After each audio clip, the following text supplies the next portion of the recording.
This show is part of OnePlace, a daily network of focused briefings across the stories people follow most. Welcome to the Roundup. We have a packed show today covering everything from international soccer qualifying to the high-stakes drama of the NCAA tournament and major shifts in the NBA and NHL. 6 final spots remain for the 2026 World Cup. The Chicago Bulls waived Jaden Ivey after social media rants. Duke faces another heartbreaking exit from the NCAA tournament. Dan Hurley narrowly avoided a technical in UConn's win. Final World Cup tickets go on sale this Wednesday. John Tavares secures a late overtime win for Toronto. Golden Knights win their first game under John Tortorella. The women's Final Four features a familiar powerhouse lineup. Betting odds favor UConn in the women's national semifinals. Joey Weimer is the hottest hitter for the Nationals. Starting with World Cup qualifying. The 2026 FIFA World Cup is shaping up to be the biggest ever with 48 teams, but we still have 6 empty seats at the table. This Tuesday is massive as 12 teams battle for those final spots across the globe. In Europe, we are watching Kosovo take on Turkey and Bosnia and Herzegovina facing Italy. The winner of that Kosovo-Turkey match is particularly interesting for American fans because they will join the U.S. In Group D, Turkey is led by Hakan Çalhanoğlu, and they look incredibly dangerous right now. It is wild to think Italy is still fighting to get in after missing the last 2 tournaments. They have won 4 World Cups, yet they haven't been on the big stage since 2014. If they can get past Bosnia and Herzegovina, they join a tough Group A with Canada and Switzerland.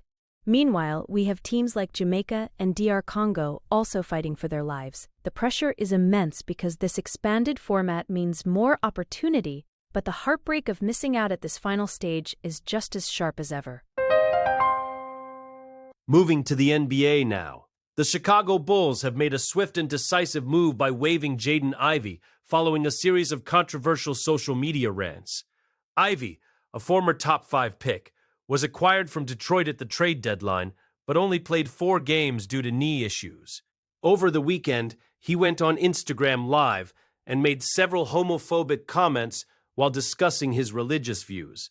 He also criticized Catholicism and made disparaging remarks about his former team, the Pistons. The Bulls clearly decided that the off-court distractions and the nature of his comments were not worth the potential talent. This is a significant fall for a player who had a $30 million cap hold this summer. By waiving him now, the Bulls avoid the complications of his restricted free agency. Ivey had been vocal about his faith, even saying the old version of himself was dead, but his rhetoric became too much for the organization to ignore.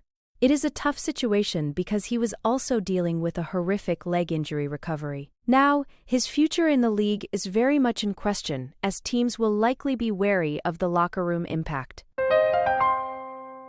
Next to college basketball drama, Duke fans are waking up to a nightmare after another Elite 8 exit, this time at the hands of UConn. Despite having top-tier talent like the Boozer twins, the Blue Devils couldn't close the deal. Caden Boozer is taking a lot of heat for a late turnover when Duke was up by 2 with 10 seconds left.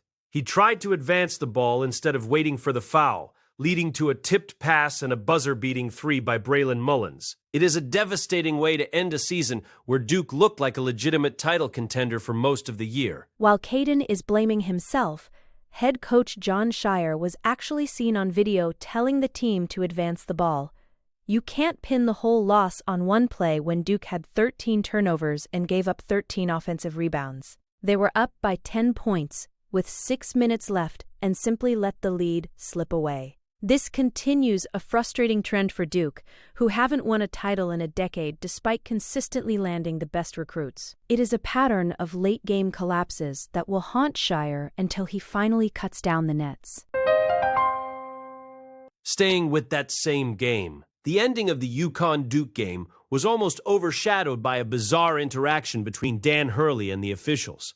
After the buzzer beater, several UConn players and staff rushed the court, with 0.4 seconds still on the clock.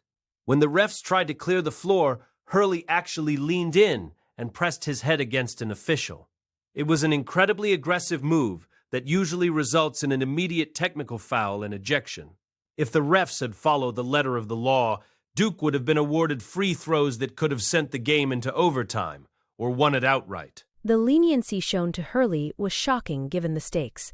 Isaiah Evans, who shoots 86% from the line, would have likely knocked those free throws down. Instead, the officials let it slide, likely because they didn't want to decide such a massive game on a coaching technical. Hurley really dodged a bullet there, as his intensity almost cost his team a historic victory. It is one of those moments that will be debated for a long time, especially by Duke fans who feel they were robbed of a chance to survive the Huskies' late-game surge.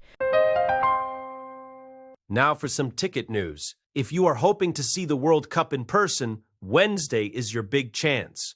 FIFA is launching the final first-come, first-served sales window at 11 a.m. Eastern Time.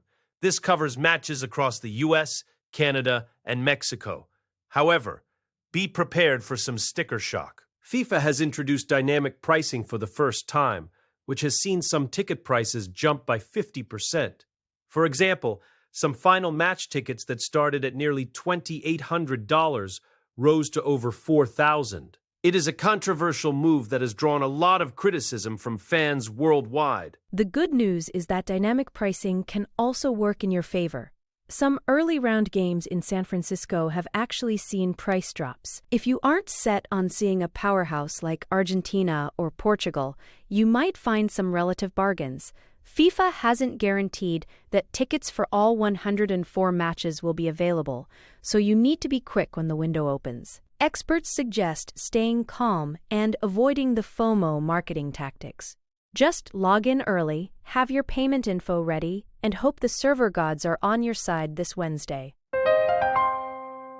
Shifting gears to the NHL, the Toronto Maple Leafs pulled off a thrilling comeback against the Anaheim Ducks on Monday night. Trailing 3-1 in the third period, the Leafs stormed back with 3 goals to take the lead. After Anaheim tied it up, the game went into overtime where John Tavares became the hero.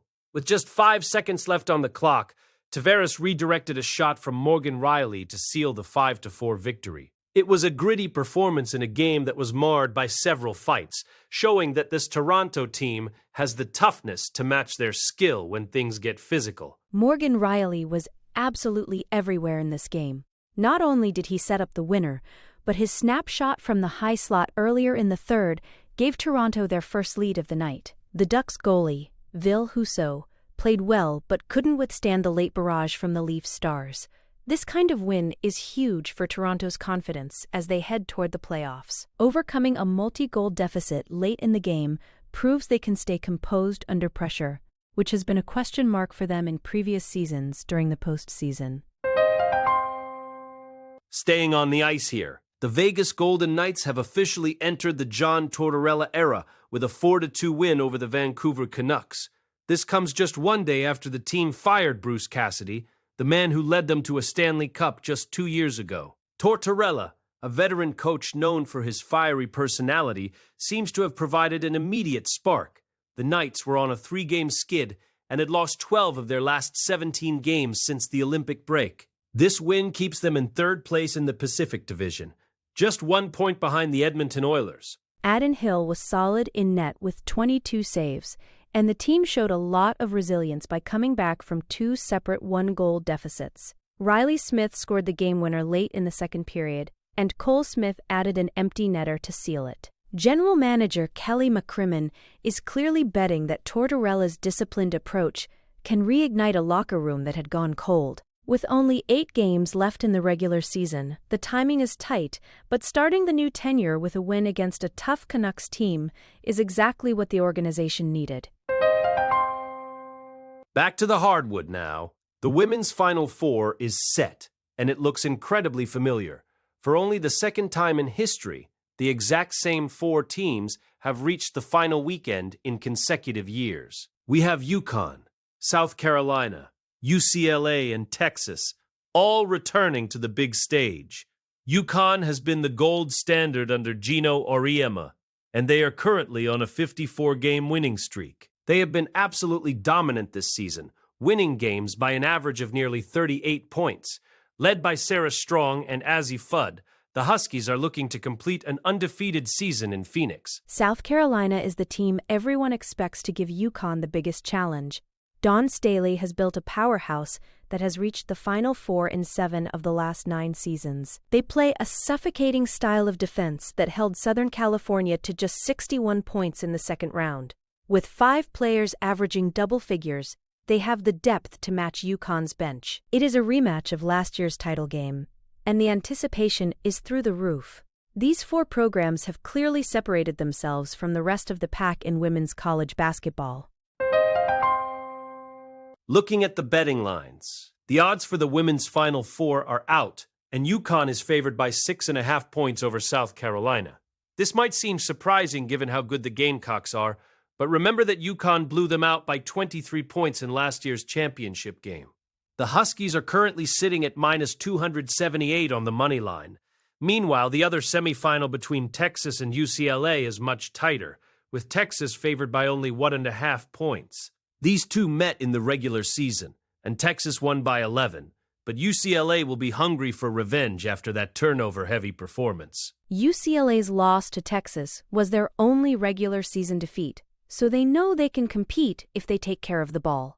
They committed 20 turnovers in that first meeting, which was the deciding factor. On the other side, South Carolina has only lost 3 games all year, 2 of which were to Texas. This creates a fascinating dynamic where every team has some history with the others. The over-under for both games is set in the mid-130s, suggesting odds makers expect some high-level defensive battles. It is truly the best of the best facing off this Friday.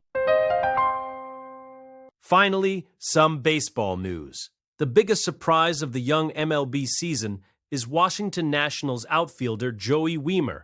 He has come out of nowhere to become the hottest hitter in the league, reaching base in each of his first 12 plate appearances. That tied a major league record set by Carlos Delgado back in 2002. Wiemer wasn't even expected to make the opening day roster, but he won a spot after top prospect Dylan Cruz struggled in spring training.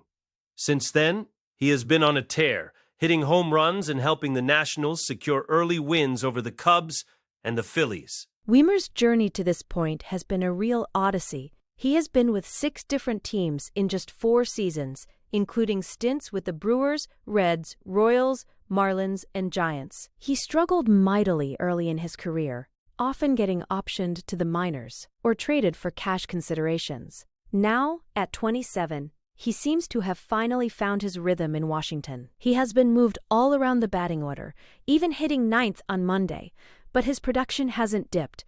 It is a great reminder of how a single opportunity can change a player's entire career trajectory. That wraps up our briefing for today. Be sure to follow us for your next daily update on the stories that matter most. We will see you back here tomorrow.